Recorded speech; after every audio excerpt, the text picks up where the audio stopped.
Hey everybody, thank you for listening to and or watching Teddybears and Tentacles podcast. This is episode number 32. My name is Quinn, and I have with me today, like every week, Skinny Rick. Welcome.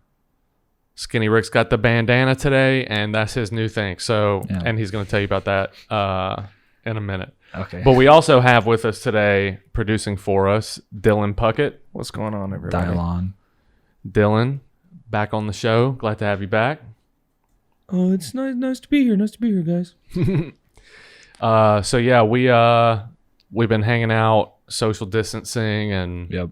I don't think I've been. Yesterday was probably the first time I've been around more than like 3 people at a time in a while. So Yeah. I've been staying in my room. yeah, what you been doing? I've been working on some role playing stuff, like D&D type stuff. Yeah. So I got some new books in. It's not D&D, it's something else. It's called Deadlands. But man, I feel like my mouth is so. You want to get something to drink? Yeah, I Go need some grab water. something to drink. But go ahead. okay.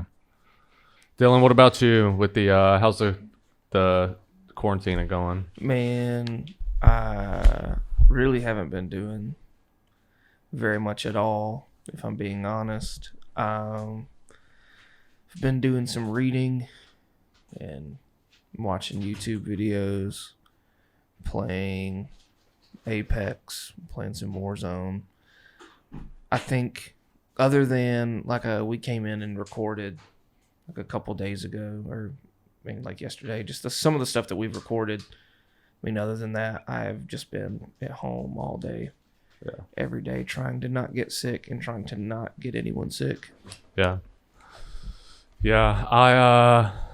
It's been a weird last couple weeks. You know, it's just felt weird. You know, like there's this anticipation in the air. Maybe it's just me, but You know, I've heard people say it, and I really do think it's true. March was the longest year of my life. Oh, Yeah. no. yeah, March did feel like it was kind of long. April's probably gonna feel like it's gonna be longer, dude. I think. I don't know, man. I'm just hanging out. I was thinking about getting my guitar stuff set up again, because I redid my room, rearranged everything. Yeah. Getting a little corner set up to where I can just Do a guitar. do a guitar, dude. Yeah. Play some musics. Yeah. Yeah.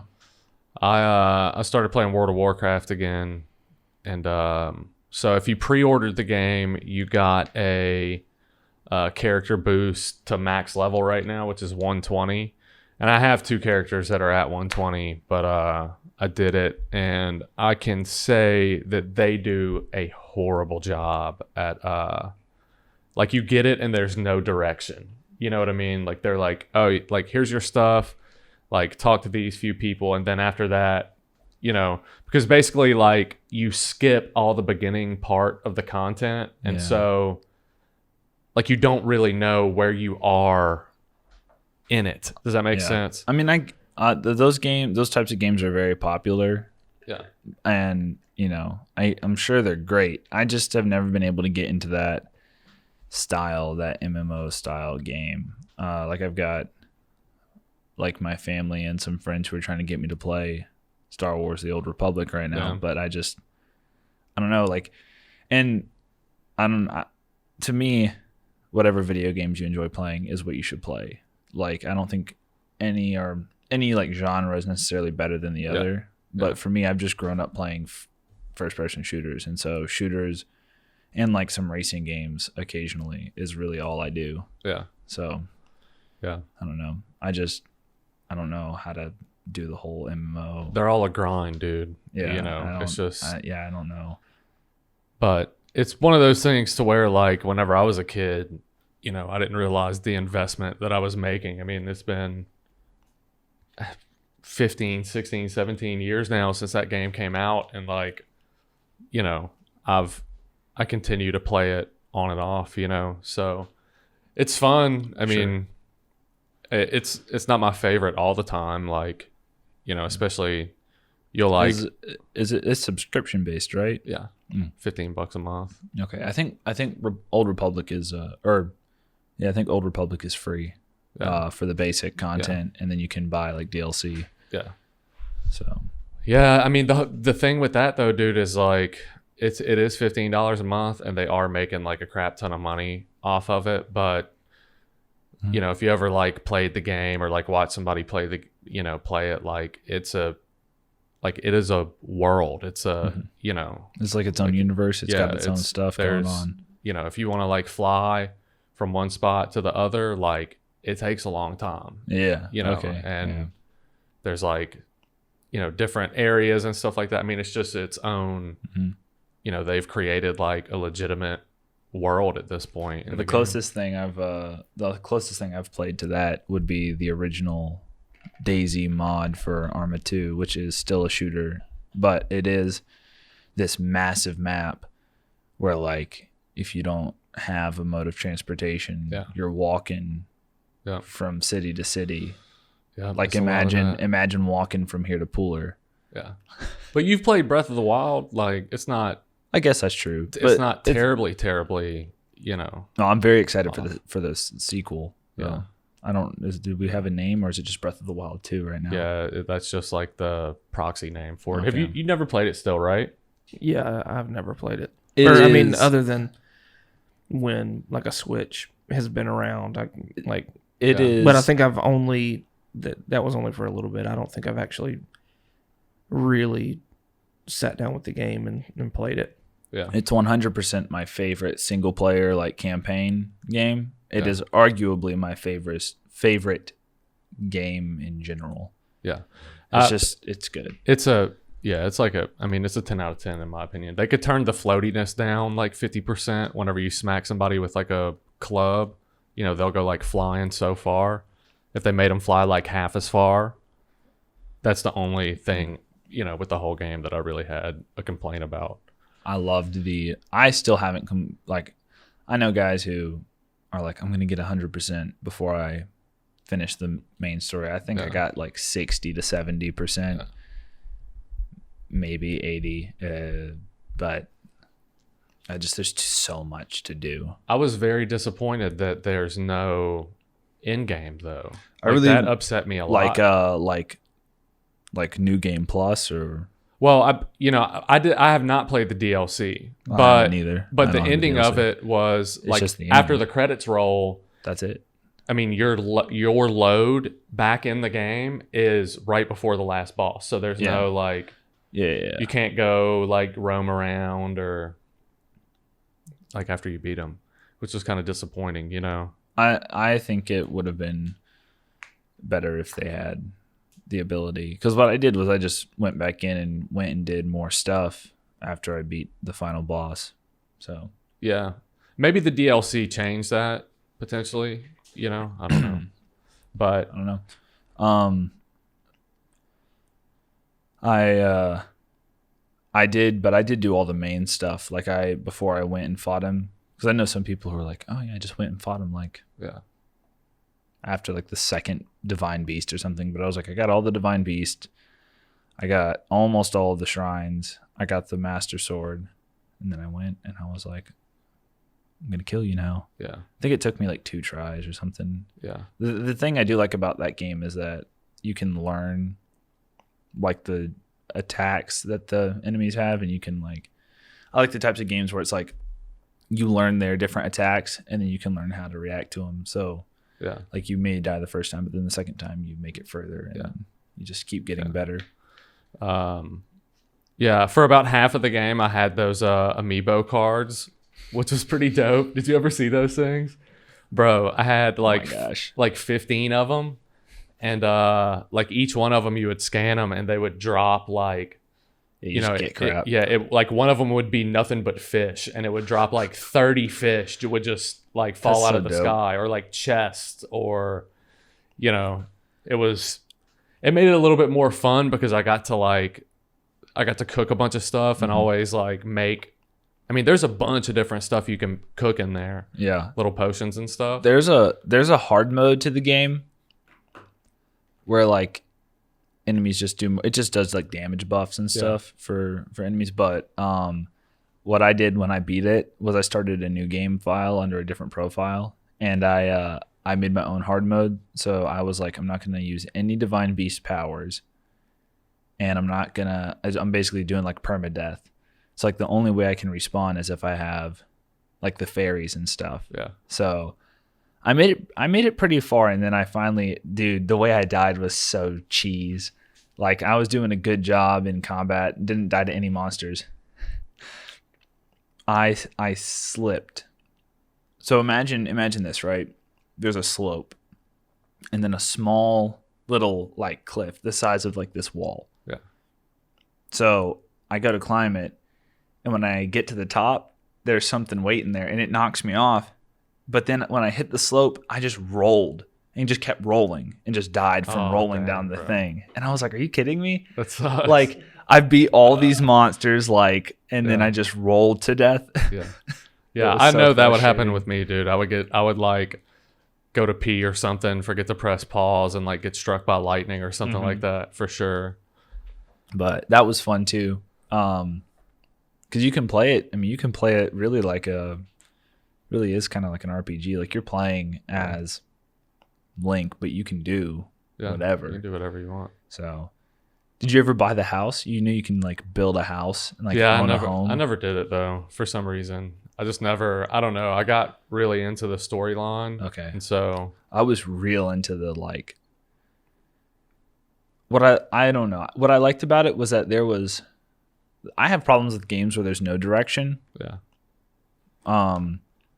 And that game I feel like had the perfect amount. Like, there was really, hey, you know, go fight these big things, but also explore the world. And so I just went around and did as many side quests as I could, finding like cool stuff. There's a treasure hunting one where you go in and find like an old like cave and get like a bunch of armor and stuff. Dude, yeah, there's a crazy amount of stuff like that in that game. I don't know if you know that. There's lots of hidden armor sets. There will be like some like little crack in a wall. You like blow it up, and it'll be like 15 chests in it and stuff like that. Good. I looked up a bunch of that stuff on YouTube. There was a point where I was just like having to fight so much. I was trying to get like all those weird like barbarian armor and stuff like that. Yeah, and also like I was trying to do the labyrinth and all that stuff before I figured out like how to do it, you know, but I was just going through like high level items a lot, you know, and there's about like 15 of them that spawn every moon cycle. Yeah. So I like YouTubed how to get all of them and stuff. There's a ton of really weird stuff that you can find in that game. I remember the rock climbing armor was really fun because it made your movement speed like, I don't remember the exact number, but way faster. Yeah. You just up a wall. Dude, one time, because I remember there was one thing I had to climb like some mountain, but I actually had to like climb it. I don't remember what I had to do. Basically, I couldn't climb the distance with my stamina. And I had two whole rings, 2 3/4. So 2 whole rings and then 3/4 of the next one. Yeah. And I still couldn't do it. So what I did was I cooked up a super powerful stamina potion, and then I put on that armor, and I just right up to the top. Yeah, that's actually what you can do in all the labyrinths too. That's how I ended up figuring it out. I was just like, you know what? If I just get like max out on stamina, I could just climb the top of it and jump from like wall to wall and just get to the thing. Yeah. The only frustrating thing is I think one of the labyrinths, it's always raining. Yeah. So you can't. Yeah. That one that's like off to the northeast, I think. Yeah. But yeah, so before we started the thing, we were also talking about some movies and stuff like that. And so Dylan and I were talking about Midsummer. So do you want to talk about that a little bit? Sure. So yeah, finally watched that. I'm super behind as far as things like that go. I mean, I forget when it came out, but it was sometime last year. And but I remember seeing Hereditary and really enjoyed that. And I remember watching an interview where he said something about how like I don't hide anything. I put everything in the light. You can see everything in this one, so it's very different. And but was talking with my roommates and then even with you before, and just trying to figure out like what exactly is happening, because it's like it's basically a breakup movie to it's doing like a breakup story via this weird culty, like just really strange backdrop. It just tells that kind of story or narrative in a really unique way. I haven't seen it or any of the trailers. The culty like feel, is it very straightforward? Like, oh, this is a cult, or is it this kind of underlying like this doesn't feel right? It depends. No, it's a cult. Okay. Well, I just wasn't guess, sure because like sometimes the way you're saying, like the way you described it being this like, I think you said vehicle, right? This like way, this mode to it's portray. and I think that's I talk about movies that way a lot. So, and I think that it's one of the things that they've done with like horror films. I think even that's sort of like what happens. We were talking about Bird Box earlier, that or even like Interstellar, how there are these overarching sort of like archetypes. Or so again, Interstellar being like the duty versus family. Mm-hmm. Similarly with the Cloverfield paradox, there are these certain types of stories that can get told over these or via these different types of films. So you could tell like that story in a sci-fi way, like those movies, or you could tell a duty versus family thing over. We had a very specific else. Thing we talked about. Oh, kind of like how we were talking about with Joker. Mm-hmm. Like it's just like a good movie that happens to be like it's a good like narrative that just so happens to be in this Batman universe, right? Like it's really its own thing, mm-hmm. and it's this story of like society or like circumstances creating the Joker. But yeah, and it does more than just that. It leads you to ask the kinds of questions like, how am I different contributing to the creation of this character? Or like, what role do I play? Or what, even then, just like taking different looks on like how someone who's in his position might view a philanthropist like Thomas Wayne or something like it calls a lot of things into question. So Midsummer, again, it's I say it's culty, and Quinn's like, it's a cult. And it's like, yeah. But also, it's, again, we were talking about it before, when you get into like these weird, and when I say weird, that's from our perspective, but just sort of unusual. Yeah, well, like I've just imagined a buddy of yours was like, I come from a really small village in the middle of nowhere, insert place here.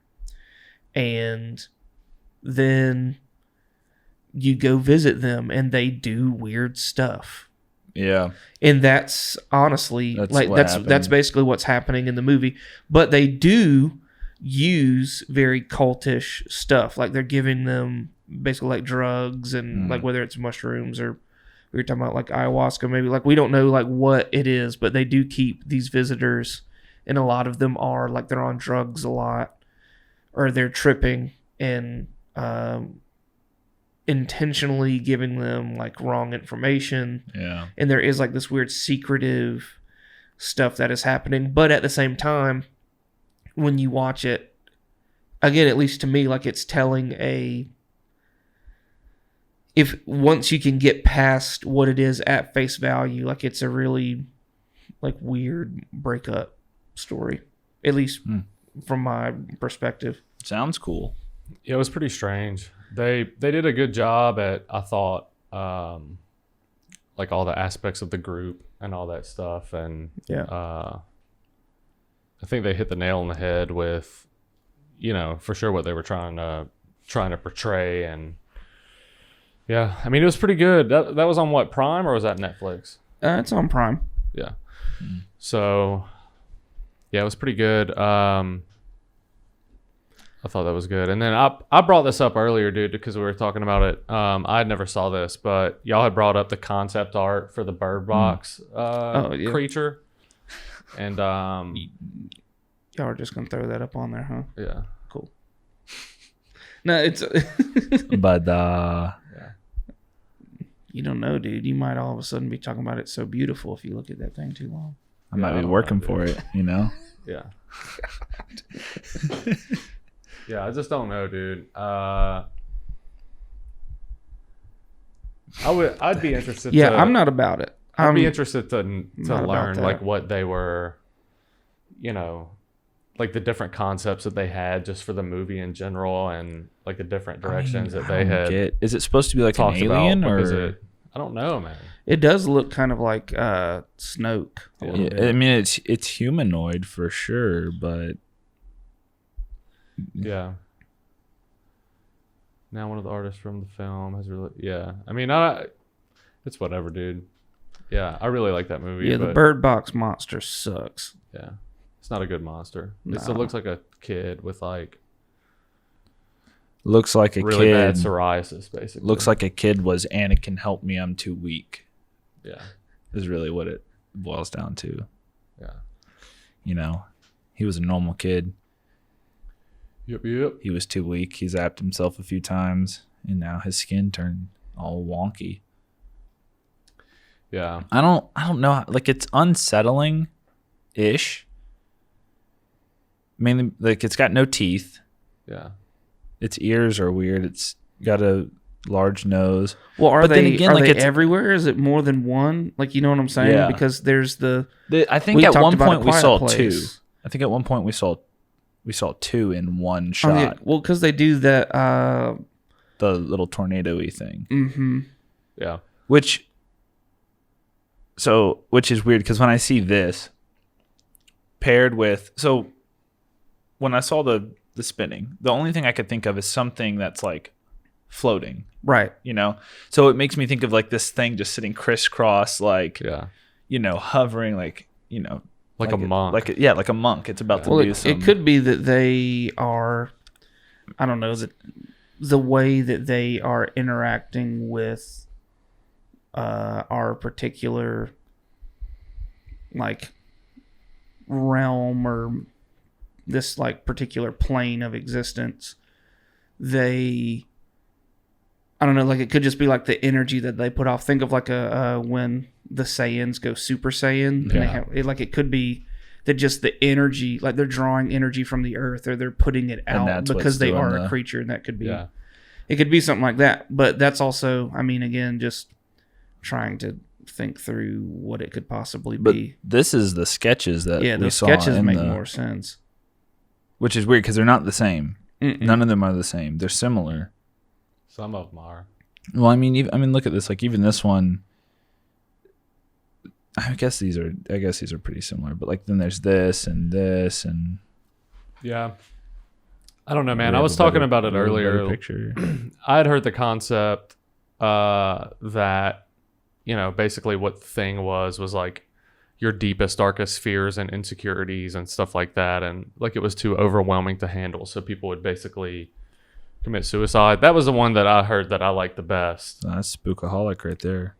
But did they make it clear in the movie whether or not it was like a worldwide phenomenon? Yeah, because at the beginning, in the first few minutes or whatever, the news is on and it's talking about. I'm pretty yeah. sure it's happening in Europe first. Yeah, you're right.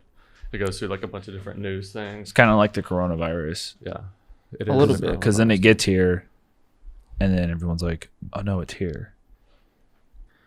Yeah. Dude, I will say they did a good job. They did a good job. What I love is in movies and TV shows, like in The Walking Dead, like zombies didn't exist in the Walking Dead universe.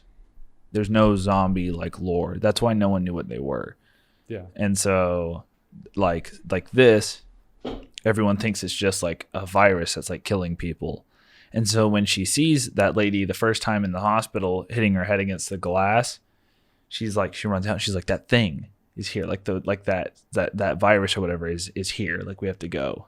And so instead of it just being like, oh, there's like some monsters out there, it's this kind of like, we're getting to watch this unfold like people just have no clue what's happening. The mystery of the thing is what makes it scarier is because we don't know. Not knowing what it is really does make this particular thing a big difference. Yeah, and I mean it's almost sort of like what was that movie? The Happening.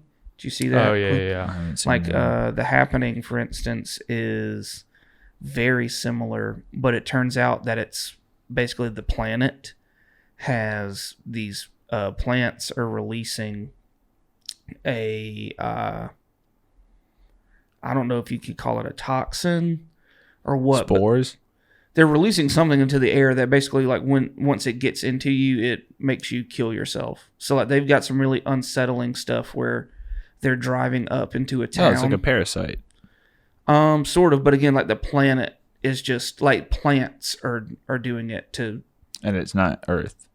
Hmm? Is it Earth or a different planet? It's Earth. It's Earth. Yeah, and like they've got some really unsettling imagery, like people are hanging from trees, but they like made their noose out of their garden hose, and it's just like the whole street. Yeah. Everywhere a person could hang themselves, like they've done it. A guy like get off of a tractor with like a thing Oh, and like yeah, get yeah. under the Yeah, he like The, just like, sets blades it and and lets it run, and then gets off of it and runs in front of it and lays down and lets it. Yeah, it's like stuff like it's insane, and but you never really know in the movie. what it is. Yeah, like what it is. And similarly with Bird Box, I think that the mystery of that, just that the uncertainty of what it is and how to combat it, or if you can, is what makes it so interesting. It's wild, dude. The ending, spoiler alert, where they get to the bird sanctuary and it's like all the blind people. Yeah. And they're just like, we can't see it. And they're just like, that's it. We got these birds. We can't see them, so we're fine. Yeah. It was interesting for sure. I think it was a good movie. Yeah. It wasn't like, I don't know, dude. I don't want to say it's not outstanding. I didn't watch it and immediately be like, oh my gosh, this is awesome. But I was like, this is a good movie. Like, I'd watch this again. Yeah. But I wasn't like, this is a like award-winning, like beautiful. Yeah, I mean, it came out at a good time. It was around exactly. what, like Christmas? Yeah, I want to say it was around like that or Thanksgiving or something. Yeah, it was like around that. one of the holidays because I remember watching it when I look was it up. home with my family, and we watched it a couple times because it was still out. And even then, I mean, that's just it's telling an interesting story. It makes me think of December 14th. Yeah. like what was it, the Babadook? Did you ever see that? Yeah. So like that is another movie similar to sort of Hereditary and that Midsummer, even sort of Bird Box, where it's telling basically that entire movie is just an allegory for depression. Yeah. And It's a good movie. it's like when you actually look at it that way, and then this is spoilers too, but at the end, this monster, this thing that like she couldn't face or ever look at, at the end of it, she's living with it. Yeah. And In their basement, dude. and it's down in there, but she goes and she visits it, and it doesn't like rule her life. It doesn't terrify her. It's like if you just watch it at face value, you'd be like, oh, that's stupid. And it's like, yeah, well, you need to be like, you have to look at it for more than just what it's getting at the surface. And I really do. I mean, Bird Box was doing a similar thing. That's why I have really come to enjoy thrillers and even some horror movies as of late, or the genre itself. People have been taking these elements to, again, just tell different narratives through different avenues and taking different tropes and all these things to tell these stories. And you mentioned Joker. I think that's a really great example as well. I think some really great films have come out recently. It wasn't funny. Okay. Well, let's transition over. I wanted to, we were talking about what we were going to talk about today, and I have been watching Ozark, the Netflix series, And so if you have never seen it, it's about a guy who's laundering money for just a Mexican drug cartel. And it's a really suspenseful kind of show where the main characters just make like compounding bad decisions and are just put in bad situations. And so Skinny Rick was there for a couple episodes and saw parts of it. And so whenever I asked what we want to talk about today, he said money laundering. Yeah, so I figured it would be fun to let's clean some dollars, you know? Yeah, I figured it'd be fun to just look up basically, some of the bigger money launderers throughout history. What if we just started cleaning money for people, but like actually cleaning money for people? Yeah, well, that's that's part of it as well. Whenever you end up, that's part of what they do. Whenever you end up with like all this money, a lot of it is fresh, and so they'll like throw it in a dryer, and that's like a common practice to make it look like it's money that's been circulating around. I mean, like, especially with the pandemic right now, we could open up like Money let's go buy one of these like we could open up a money laundry mat. Yeah, exactly. Well, no, seriously, we just do it. Yeah. And we just get like a whole we get like the little circle thing that rotates the clothes around, but we just use paper clips and we clip the dollars and we go through with Lysol. We just spray all the dollars. We could even iron them too. I think you can make them look nice again. We can get all the wrinkles out. What you do is you get a flat iron for like your hair, and you just and it gets all the wrinkles out. Yeah, I don't know. So that's money laundering. Yeah, but no, seriously, what money laundering is basically is whenever you have excess cash from most of the time it's illegal activity. Probably I would say if not 100%, as close as you can get to it is from drug money. And so basically with the IRS here in the U.S., you cannot make a deposit of more than $9,999 at one time without it notifying them. And so, the process of money laundering basically looks like taking those large sums of money and mixing it with cash from a cash business for it to be deposited kind of non-conspicuously. So that's why in a lot of shows you get local small businesses where they talk about them being like a front for money laundering. Yeah.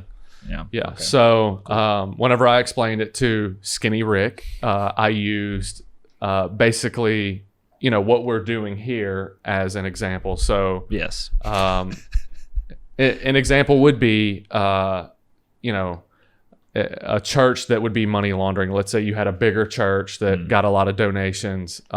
You would have somebody that would give you a lump sum of money. Hey, I need you to clean, maybe $40,000 a week. And so the church bumps their amount of services up to 5 services, and they just add in $8,000 with each donation. And so then that becomes, legitimate money that's in the system, and you don't have like a stack of cash lying around.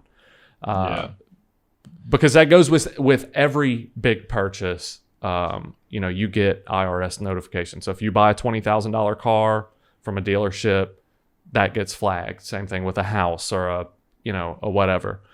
So you can't just, like, let's say you had $3 million in cash. Like, you can't just, there's honestly isn't a ton that you can do with it, besides buy TVs and, but you can only do so much of that stuff. So like to clean it, or just in general? I'm talking about in general. Like if you had $3 million cash, you right now. Is it clean and does it matter? It doesn't matter. Okay. And you went to buy a car, with that cash, you would have to, it would notify the IRS that you're doing it. And then, or if you, took out a loan to do it, regardless of how you do it, and then you would have to be able to say where I got it. Say where the cash came from. And so you just can't do, like I said, I don't want to do that. You can't, like, you could buy a bunch of PlayStations but there's just not a ton that you could do with with dirty You money. could buy toilet paper probably. Yeah, right now for sure. I'll get you a couple rolls, really. Yeah. So whenever I was watching the show, it just kind of got me, curious. And I haven't looked it up or anything, but the percentage of like small businesses that actually money launder, like, and so, people use like different shell corporations and stuff like that to move that money around. So they'll make, fake businesses and open up bank accounts for those businesses, in other countries that don't have the same cash regulations and, that type of thing. But I don't know, dude, it's a pretty interesting thing to watch. So we'll start with, this is from Jeffrey Nathan Law. If you spell your name Jeff like that, Geoff, you deserve to be called Joff. I think it's like Geo. No, it's Joffrey. My name's Jeff. Yeah. No, it's not, dude. It's Joff. Geoff Frey.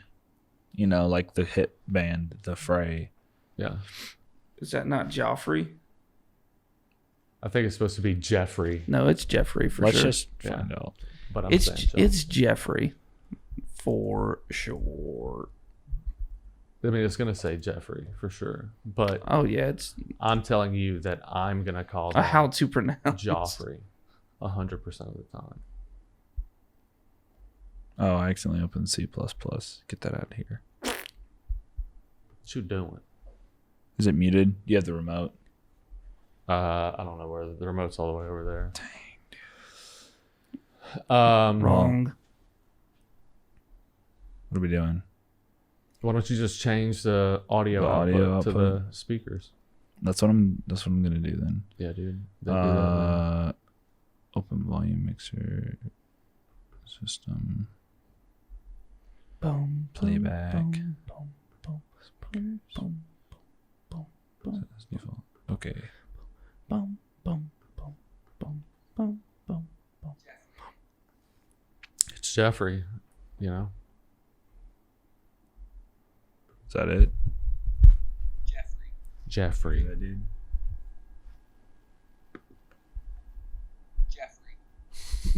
Quality podcast content, dude. That's Jeffrey. this is content. So let's go back to that thing. So we'll start off. These are the top 10 biggest money laundering schemes in history. So first is that we know of. Yeah, HSBC. So I guess these aren't the most successful ones, for sure. Yeah, I was gonna Because those say aren't what we call 'em. because they wouldn't be the. They got the government on here.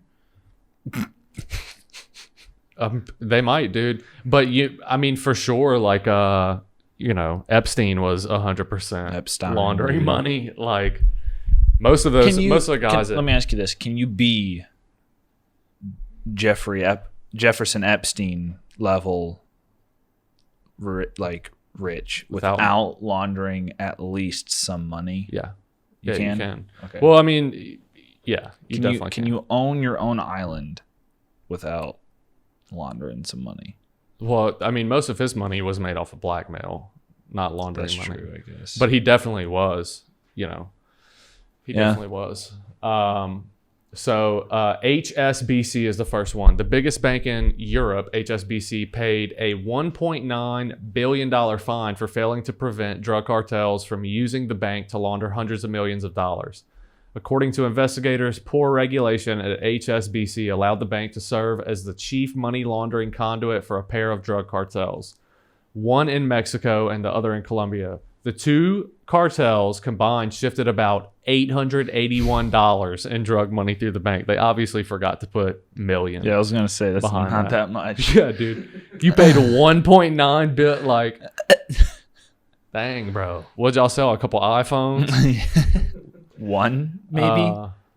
Yeah, so that's the first one, and then the next one is BCCI, the Bank of Credit and Commerce International, known as BCCI, was in the early 80s one of the world's largest banks.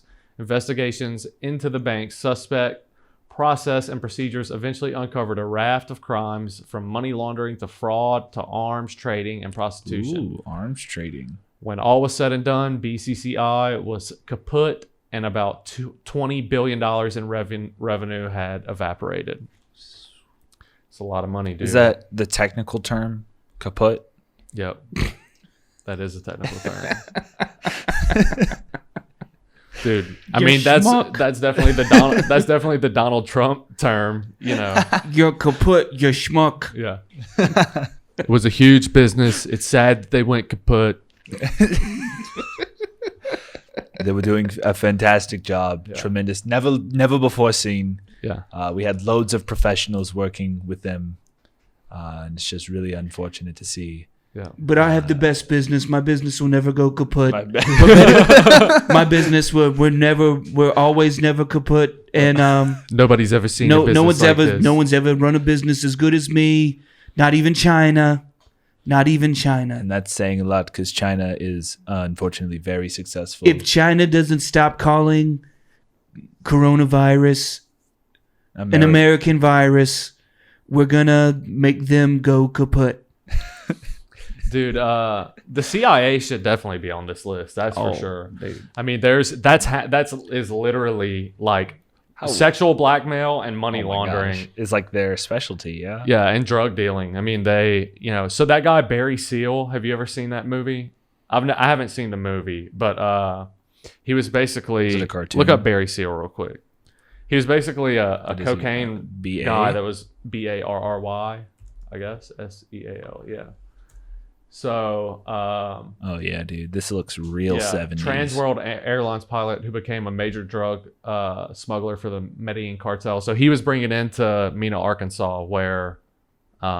Wait, we've Bill talked Clinton about this was. guy, right? Or no? Yeah, I think we've talked about him before. But dude, he so growing up, like his home and his like an airstrip and everything, I could look out of my grandparents' window and it was right there in Louisiana. That's amazing. Yeah. But yeah, I mean the CIA should definitely be on this list. Go to the back to the thing. Yeah. So we already read BCC. Wachovia, right? Or no? Yeah. Yeah, so Wachovia is next. Wachovia, a U.S. Drug Enforcement Agency investigation ensnared Wachovia, once a large independent bank in a money laundering operation conducted by Mexican drug gangs. Billions of dollars in wire transfers, cash, and travelers' checks were uncovered, and Wachovia eventually settled the case, paying the U.S. government about $110 million in asset forfeiture. All told, it's estimated that the amount of money laundering through Wachovia top $350 billion. So equivalent let me get to this one right. third of the gross domestic product of Mexico. So Jeez. The U.S. government got 110 million In what? out for of what? 350 billion. Sure, but what is the U.S. government getting any of it for? Yeah, like why is it? Oh, you cleaned, definitely not for my health care. You cleaned That's for sure. this much money, and so we're gonna fine you. Yeah. That's the law. Is it? What is this? A parking ticket? Yeah, it's the law. Dude, I don't even want to get into all that. I really don't, bro. Yeah, You're dude. gonna give us That's too much, money. bro. Dude, You're either okay. Team Joe Exotic or Team Government. Yeah. I'll be Team Joe Exotic, I guess. I've never seen it though. Free Joe Exotic. I don't know, dude. You might not be Team Joe Exotic. You might not, bro. Probably Yeah. not, honestly. I don't know. I'd have to watch it. You're on that Joe Netflix. Exotic bait, dude. You got to stay away from that. Don't even watch it. Oh yeah. Don't even watch it, dude. Don't You watch it? You're a young guy with a mullet, dude. You'll end up with a ring on your finger with two other husbands. Couple of dudes Yeah. hanging around. Yeah. Nah, dude. The most amount of wieners I'm trying to have in my general area is one. Good, dude. Maybe two if I got a shower like with someone because there's no other showers But available. y'all are showering butt to butt. Yeah, for sure. Yeah, I feel you. So we'll go to the next one. The next one is Standard Chartered. Standard Chartered has long been entangled in money laundering investigations with multiple international agencies levying fines against the banks As recently as 2018, in most recent allegations, Singapore authorities allege that Standard Chartered failed to prevent money laundering by terrorist groups and fined the bank and its related trust nearly $5 million. Standard Chartered has previously faced fines from U.S. authorities as well. Yeah. I think that the terminology that they're using to prevent money laundering is like, dude, how are you supposed to tell? You know, It's like they already did it. So Yeah, they're not like- shutting any of these places down, though. Yeah, they're just Wachovia finding- eventually merged Wachovia into Wells did. Fargo. Yeah. I remember that. Dude, they were doing all kind of crazy stuff. They were like opening credit lines for like people and not telling them and stuff. It was crazy. I mean, I don't know, man. I don't have big brain energy enough to understand how the economy works, but I just feel like letting these places stay open is just. They're putting money into Well, the economy, dude, there's bro. a But that's the thing. It's like Yeah. they are circulating money, yeah, but so you can't just like there, take. there's a big difference in like what happened with Wachovia Yeah. and what happened with like I mean, if you've got, well, not what happened with Wachovia. If you're just being charged with like people using your bank to launder money, like it's, you know what I'm saying? Like it's to me it seems Like you're I mean, not it just seems laundering it. strange. People are just using it. yeah, like it's not like Like I have my account. it's not I'm Standard laundering Chartered money. employees Yeah. like going back there. I'm laundering money backpacks, through yeah. my. Yeah. I guess that makes sense because if you find them, so I guess that's assuming that they're not involved. Because if they're not involved and you find them, then they're going to crack down on it or get in on it either way. But they're going to try to prevent getting fined again. So I guess it kind of makes sense, but still, Yeah. it's a Yeah. lot of money. Yeah. Like those numbers are real numbers, but to me, they might as well be algebra, imaginary Yeah. numbers, because I can't even imagine like having that much. What would you do with that? Yeah. Dude, carry the 4, get out my face. You know what I mean? Like the only thing I can think of is like I just put it into my bank account and then it's just there. Yeah. Like it just hangs out. Like I don't know what to do with that. Yeah. Well, I get Taco Bell whenever I want now. Yeah. Like Yeah. And it's not that No, much. that It'll level- be I gone mean- before you know it. You know? No, I mean, when you have that level of wealth, your brain thinks differently about money. Yeah. It's the only way that people who yes, get there. So if you've acquired it, Yeah. but I'm saying like if I just had that much money, like if I just got that much money somehow. no, well, you would likely, if you just got that much money somehow, you would have acquired it, and someone is going to be with you, telling you about how you have this much in this and this much. Like someone's going to be walking you through it. It's not like, even if someone was like, "Hey, I'm going to give you $1 billion," it comes with Yeah. for it comes with a number of people who are telling you, sure. Comes this with is- that secretary. Here's- this is how your money's going to Yeah. be. This is how like your portfolio is diversified. This is where all of it is. You have this in assets, this and this. You own this. I guess I'd That's just what a hedge fund manager is. So like what Okay, yeah. Epstein was like Les Wexner, the guy who owns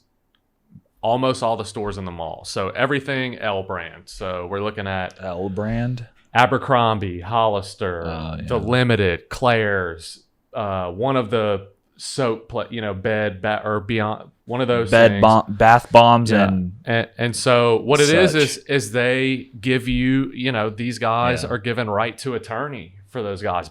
Not right. What is it called? Yeah, that's it. Right. Right of attorney. Yeah. Right of attorney, which is like Jeffrey Epstein had 100% access to every dollar that Les Wexner owned.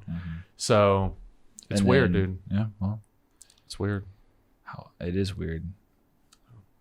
I I just would like to point out this guy has 94 likes on his Facebook post, cool. just in case you were wondering. So let's Old Jeffrey, Nathan. let's keep it moving here. Nauru, in one example of the rare cases of entire nations being designated money launderers, Nauru is a tiny island near Australia that in the 1980s became a money laundering haven for the Russian mob and Al-Qaeda. Before the country imposed tougher laws, it's estimated that at least $70 billion in Russian mob money flowed through Nauru in a single year. At one time, Nauru's privacy protections were even stronger than those in the notorious offshore money haven Switzerland and the Cayman Islands. That's crazy. Making the tiny nation all the more attractive for criminals looking to conceal What's cash. Al-Qaeda laundering? Like weapons? Like No, trading? well, Like, they have to. So 9/11 cost $500,000 yeah, okay. for them to To fund them. the guys here, Yeah. pay for their Okay. apartments, pay for their cars, pay for their But flight. they're not school. doing like when I hear Al-Qaeda, like I never hear anything about like them doing drug stuff. Like No, they don't. selling, They don't do drug moving, stuff, but pushing, they anything like definitely. I mean, they have to have. So basically, they run off donations, Yeah. pretty much. Do you understand what I'm Yeah. saying? So, like, there's all these different sects of Muslims, and so, like, if you are at a mosque somewhere where like a sect is represented, like if you give your money to the right person, like that money will support that sect. That money has to go through that as well. I get what you're saying. Do you get what I'm saying? Sure. So yeah, that's pretty strange. But I mean, in general, money laundering feels very Russian. Yeah, it does. So the next one is Al Capone, credited by some with inventing the term money laundering and let me get that is not I'm not saying that is the only way that Al Qaeda gets funded is that people go to mosques, and that's not what I'm saying at all. I'm just saying like That is a way that yes, it that is a happens. way that I mean, what is Al Qaeda classified as? A radical group? probably a terrorist group, I would imagine. Well, I guess I mean- it probably depends on who you ask. Like, how else? Like, If you Like gave how- money how- to how a guy else- who was claiming Al Yeah. Qaeda, you would get in trouble. yeah, how? I mean, Oh, I'm saying, like, definitely. how else is it going to happen other than just people in the local area who support them? Yeah. I mean, it makes I mean, well, sense. there are definitely. I mean, there are almost obviously, definitely other places that there- could have. Yeah, but I'm saying interest like, for in a what they're normal, doing and for like support a that. normal person, like if you're, like, you get what I'm saying? It's like if you're just in the area and you support them, like that's probably how it happens. Well, a Sure. lot of that gets funded, unfortunately, by the U.S. government as well. Places like this. So We got them. we talked about this, a proxy war. Yeah, dude, you we know, got them you know what proxy that is. wars. Like that's actually what ISIS I played was. Modern Warfare. I know what it is. Yeah, we were using them as a proxy army to fight whoever they were fighting. I can't even remember. I think they were Well, fighting. that's one of the issues that we end up getting Gaddafi's in general. people. I mean, I forget what the book is called. It's from a guy who I can't remember if he worked with the government or not, but basically he leaked a bunch of crap about how intentionally we have destabilized nations and we go in and we Over will, some bananas? well, like we will an ambassador will go with the intent of basically like gaining the trust of this elected official, only to try to like undermine it eventually. But even then, when you get into some of that, it's difficult because it's like when all that stuff was going on in Syria. I mean, it's like you've got their government using like chemical weapons on their own people, and ISIS. but like some That of was the what, people who 2000 are fighting against them and against that government that's doing that is ISIS. Yeah. And it's like, so you can't, it's like this weird, you don't want to support the government, but there's like these movements within the people rising up against the government. And it's like, but we also But also, have created some of these scenarios. And I say we because I'm an American. I didn't personally have anything to do with it. But again, it's, no, dude, I was over there. I was masterminding I don't care. it. I have no problem saying we when I talk about stuff because this is, I mean, this Well, is if you where pay we taxes at. that year, yeah. So technically, I didn't. Yeah. So let's go to Al Capone. So Al Capone, credited by some with inventing the term money laundering by literally purchasing laundromats to funnel his mob profits through. Chicago gangster Al Capone is perhaps the most famous money launderer in American history. Though he eventually was convicted of tax evasions, it's estimated that Capone laundered upwards of $1 billion through various shady fronts. While Capone's money laundering and other financial crimes were serious, the violence he perpetrated and encouraged in Chicago created chaos through the city, which is why the fact that his only conviction was finance related is a difficult reality for many in the law enforcement community. Can you imagine being Al Capone and having upwards of nearly $1 billion. Like then, like, can you imagine? That's a lot of money right now. Yeah. But could you nearly $1 imagine billion Your name back being when. Al Capone. Yes, I just did. I'd feel like I'd have a little bit more money if I was in that scenario. Probably If not. I had that name.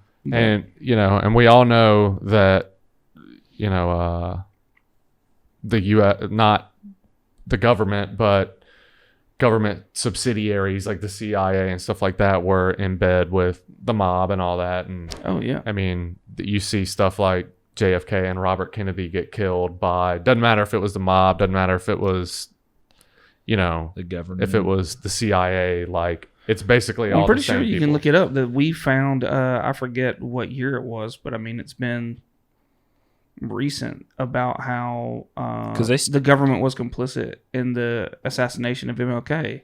Oh yeah. Like it's like there are all kinds of things. Well, where because it's they like, released the MLK files, yeah.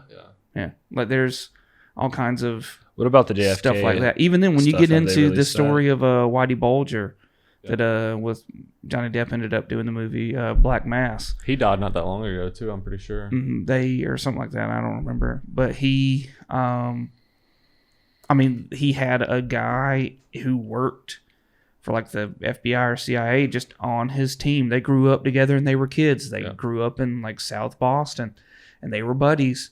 And one of them worked for the government, and one of them was a freaking like mob boss. And he just told him everything all the time. Just like, this is when they're on to you. You need to calm down. Like, you don't need to take this flight because they're watching you. And like, just stuff like that has happened time and time again.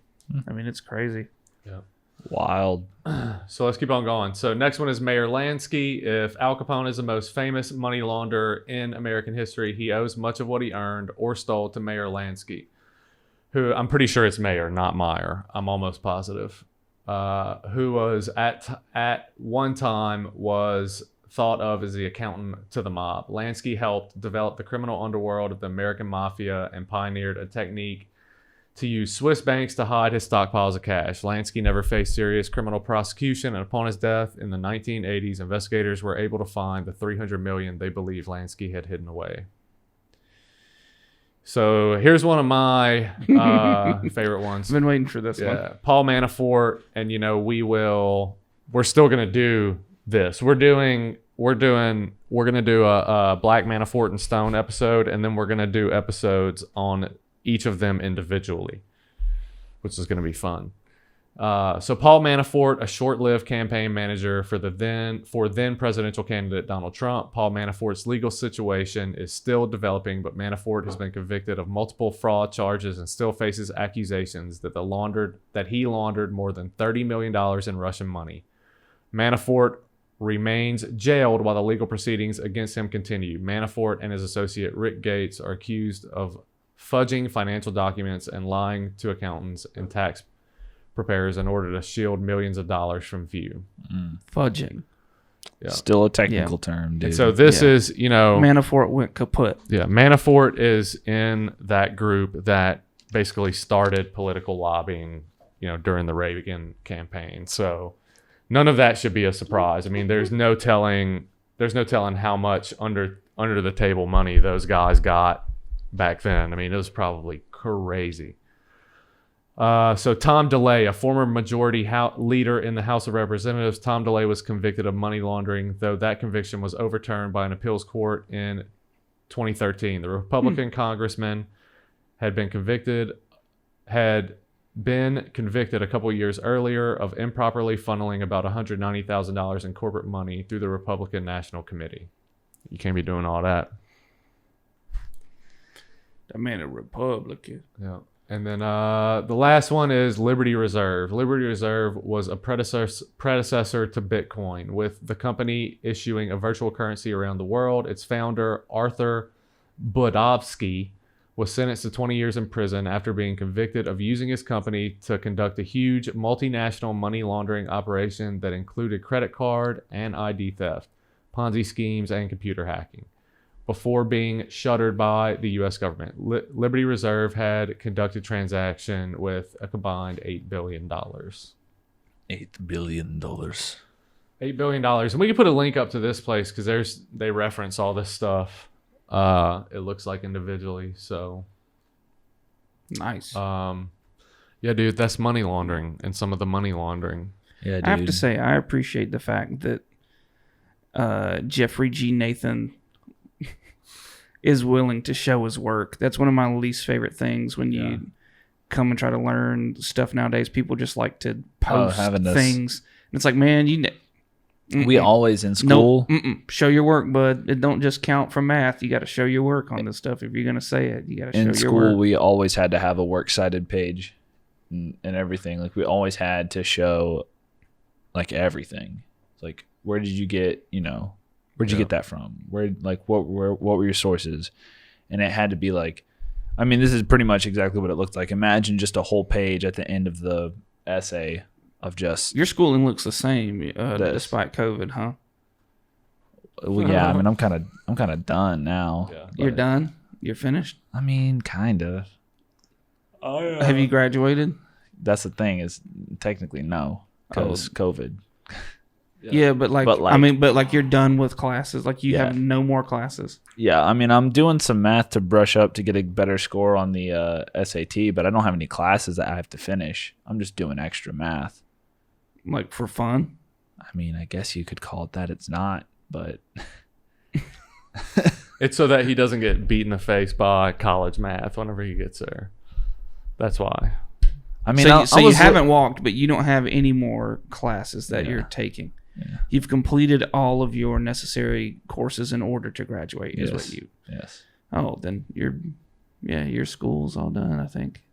Yeah. So speaking of showing your work, dude, I got in a little argument with a Twitter account today. This account, Angel Demon TV, the one that had the remember I showed y'all the Jesus hologram. No. You remember me showing you the Project Bluebird Jesus, the hologram of the Jesus resurrection? Oh, yeah. I do remember that. Yeah. So that came from this account, but for the last few weeks, they've just been like posting really like propaganda-ish and really like poor.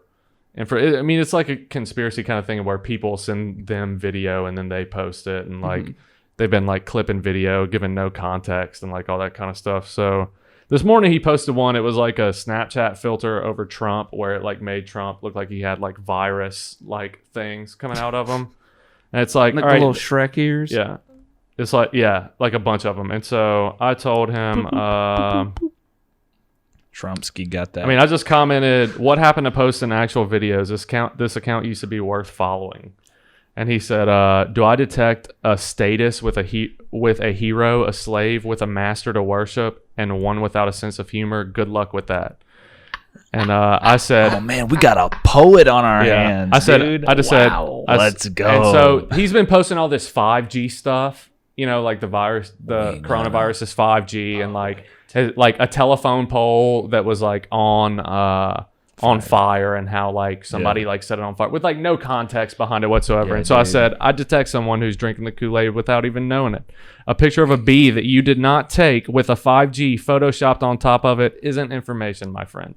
And so he was posting that. It was like 5G plus bee, and it was supposed to be like a dead bee, and then somebody just like photoshopped over the bee 5G on top of it. And it's like, okay, dude, so he never replied back to that. Yeah, there's a technically it was Flavor Aid. Yeah. There's a Instagram page that I follow that posts some like free your mind kind of stuff. Yeah. About, and sometimes it's like, you guys, I mean, like if you go in and you like fact check the things that they're saying, it's like sometimes it's like, it checks out, and then sometimes you're like, man, you guys are just posting a bunch of nonsense on here, and sometimes it's better than others, and then like you said, like sometimes it's something that's completely out of context that just doesn't even make sense, and it's like, come on, like you can do better than this. But also it's an Instagram page posting like F the feds, and like I'm gonna, like my homeschooling course is responsible gun ownership, taxation is theft, and it's like, oh, okay, well, I guess you could do a little better. Well, I heard someone say once, it's like, you know, we could make taxation optional, but then, like, you know, most people don't even give to churches already. Why would they give to their government? And I was like, oh. So one of them that he posted today, I think that what he did was after I commented that, he just started posting a bunch of random stuff to try and bury it, you know, because none of his followers like interacted with it at all. Like he tried to sound like a guy from like the 20s or some crap. And so yeah, one of the things that he posted today was like Walmart, like during the coronavirus, like Walmart's turning into martial law, and he took a picture of the solar panels and like the new camera things that every Walmart has had in it for like 3 years. You know what I'm saying? Like out in the parking lot, The camera stands? Yes. Like, bro, that's been out forever. I mean, I know it's not saying much because I'm like exceptionally young. Yeah. But I'm pretty sure those things have been there since I've been alive. They've been there for a long time. Like, so, you know, yeah.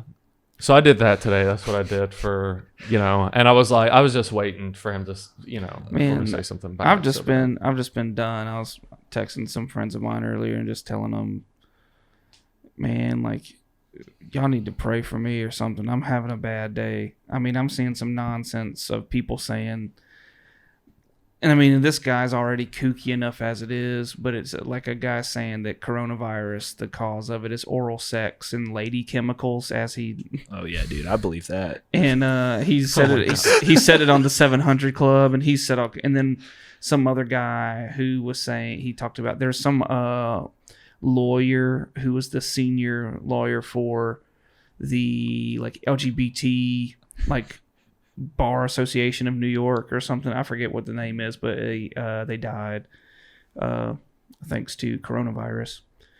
Oh, dude. And but this guy was like, I don't care if people make fun of me or this, that, and the other. He's like, but this is God's judgment. Oh my he's gosh. like, yeah, and he's like, for sin, he's like, and you've got to get under the blood, and just saying, and it's like, man, can we like normally I can let stuff like this slide and just like let it roll off. Or even like, I mean, because like I go looking for it. Like I need to know what these kinds of people are saying. Yeah. Because it helps me keep perspective, even if I don't like it. Like I'll read it and listen to it and stuff because I need to know. Yeah. But some days, man, days like today, it's sticking too hard. And it's like, normally I'm like, man, people don't listen to these guys. But in my brain right now, I'm like, everyone listens to these people. Yeah. Oh yeah. And dude. it's crazy just to hear some of the nonsense. There was a quote from a guy the other day that said that it was a pastor in Florida saying that I'm not embarrassed that I forget the guy's name in Florida got arrested. For hosting service? Yeah, there was another pastor that said, I'm not embarrassed that he got arrested. I'm embarrassed that he was the only one who got arrested for it. Oh, this guy's in Pennsylvania, the pastor said that. It's like there should have been more pastors out there doing that. Is basically like what this guy's saying, like that again, that it's embarrassing that I don't know, man. When they came to arrest pastors, they only got one for meeting, and it's like, man, y'all are just saying like, how is this? My biggest. So I'm just like unfollowing people, I'm muting people, and doing a bunch of that right now because, and I'm just today has been a rough day. People keep posting nonsense on the internet, and it's I mean that's kind of the default setting, but I mean it's Twitter. Twitter has. I saw someone say once Twitter has the energy, the fun energy before a bar fight, but you don't know who you're going to have to punch. Yeah. So we'll pull this, or we'll talk about this before, as the last thing before we get off. So, did you hear the one about the cell phone users in China? Oh, dude. no. So, you know, China has reported, at this point, the U.S. has surpassed China in cases, cases of coronavirus, which they are, they have. We're probably a bit more honest than China. They have 1.6 billion people living there. We have 320 million. And so those numbers, for sure are skewed, but a few days ago there were some articles floating around saying that Chinese phone carriers, like phone services, so China, like accounts, yes, linked to had phone number 21 million phone numbers canceled. And the cell service over there is like government. Yeah, it's like mandatory, it's required. Issued. And so they said their excuse is that they had 21 million people with multiple phones that canceled it during the coronavirus outbreak. So they just canceled their extra phones. They definitely didn't die. But this all happened. It all started happening in January, whenever their numbers started to drop. Through basically last week is whenever the report came out. I mean, there's no telling, really, but bro, to sit here and say to say that the numbers are that we have already surpassed them, those numbers are way off. Yeah. I love China all the time. Yeah, well, dude, it's going to be interesting to see what happens, in the next couple of weeks. They say, within the next 8 days, we're supposed to see the peak of it here. Something like that. Oh, I saw some article that was released in California where they are suggesting that the response in California has been, basically it's been positive that the stuff is working. Yeah. So hopefully those kinds of things will be reflected in the states, or the rest of the states, but we'll see. Yep. Well, I think that about does it for us today, dude. It's a pretty long one. I don't know how long we've been going. Yeah, me either. Yeah, I don't know how long we got started, but we're probably over an hour. Yeah. Well, it's good because I've had to pee this whole time. Dang, bro, that's a long time.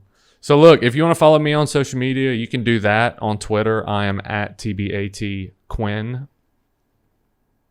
Skinrick. I'm at TBAT SKINERICK.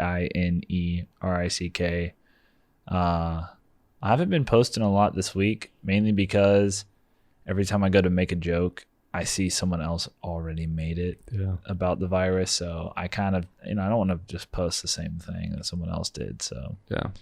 That's good. Yeah, but what you got? You got socials? Are you?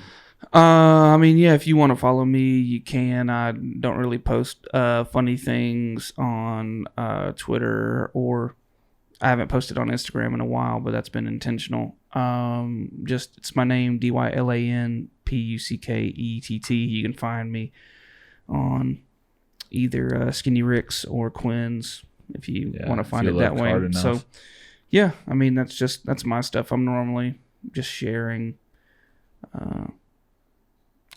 stuff I care about on there. It's usually theological or pastoral. It's stuff like that. Yeah. Yep. We still got these hoodies. Yeah, relationship goals. And, we're going to do the T-Bat one once we can get the hoodies that we want. And I think I found them too.